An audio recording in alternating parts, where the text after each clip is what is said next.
ఇవాళ మా గేట్ దగ్గర నుంచొని ఆటో కోసం వెయిట్ చేస్తున్నాను నేను. చేస్తుంటే ఒక ఫన్నీ సంఘటన ఏంటంటే ఒక ఒక ఆవిడ పిలుస్తుంది అనమాట. పిలిచి వేరే మా ఫ్రెండ్ని పిలిస్తే మిమ్మల్ని ఎక్కడో చూశానండి అంటుంది ఆవిడ. అంటుంటే ఎక్కడ చూసుంటారు, నాకేం గుర్తు రావట్లేదు అంటే, మీరు ఫేస్బుక్లో ఉంటారా అంటే, లేదండి. ఓకే, ట్విట్టర్లో ఉంటారు అంటే, ఓకే లేదండి అలాగే లేదు నాకు. పోనీ ఇన్స్టాగ్రామ్లో ఉంటారా అంటే, అదే అసలు నాకు ఇన్స్టాగ్రామ్ అకౌంట్ లేదండి.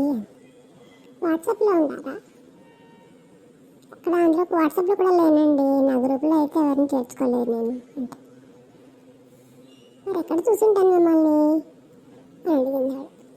అడిగితే ఇదే ఫ్లోర్లో 5th ఫ్లోర్లో ఉంటాను మేము అని చెప్పింది ఆవిడ.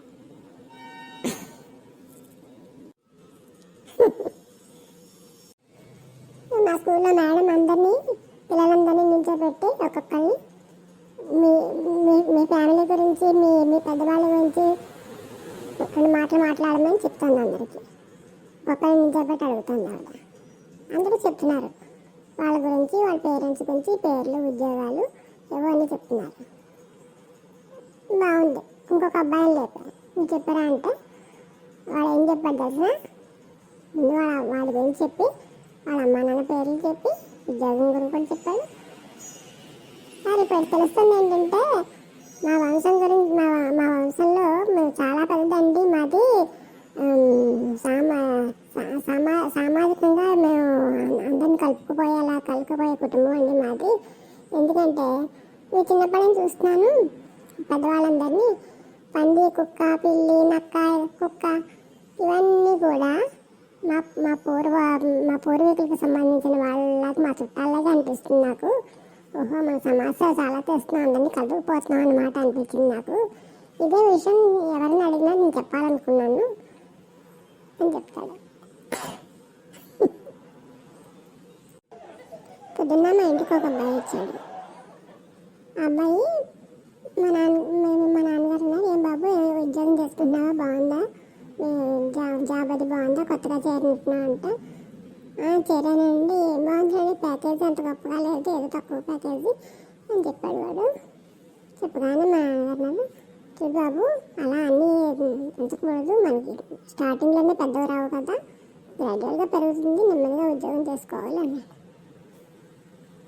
మన జీవితం ఎలాంటిదంటే ప్రసాదం లాంటిది. ప్రసాదం మనకి ఎవరైనా ఇస్తాం, మనం ఏమైనా తప్పులు ఇస్తాం, అందులో జీడిపప్పు లేదు, కిస్మిస్ లేదు అన్నాం కదా, తింటాం కదా, మనకి ఏది రావాలంటే అదే వస్తుంది చేతిలోకి. అలాగే ఉద్యోగాలైనా అంతే, జీవితమైనా అంతే, మనకి ఏది వచ్చిందో దాంతో సంతృప్తిగా బతకాలి. ప్రసాదం లాంటిది మన జీవితం అంతా అని చెప్పారు మా నాన్నగారు. చాలా బాగుంది కదా అనిపించింది.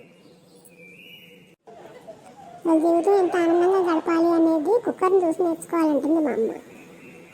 ఏంటంటే కుక్కర్ని మనం పెడతాం, కింద స్టవ్ మీద పెట్టినప్పుడు కింద వంట పెడతాం, కింద అంత మండిపోతున్నా సరే పైగా అది విజిల్స్ వేస్తూనే ఉంటుంది.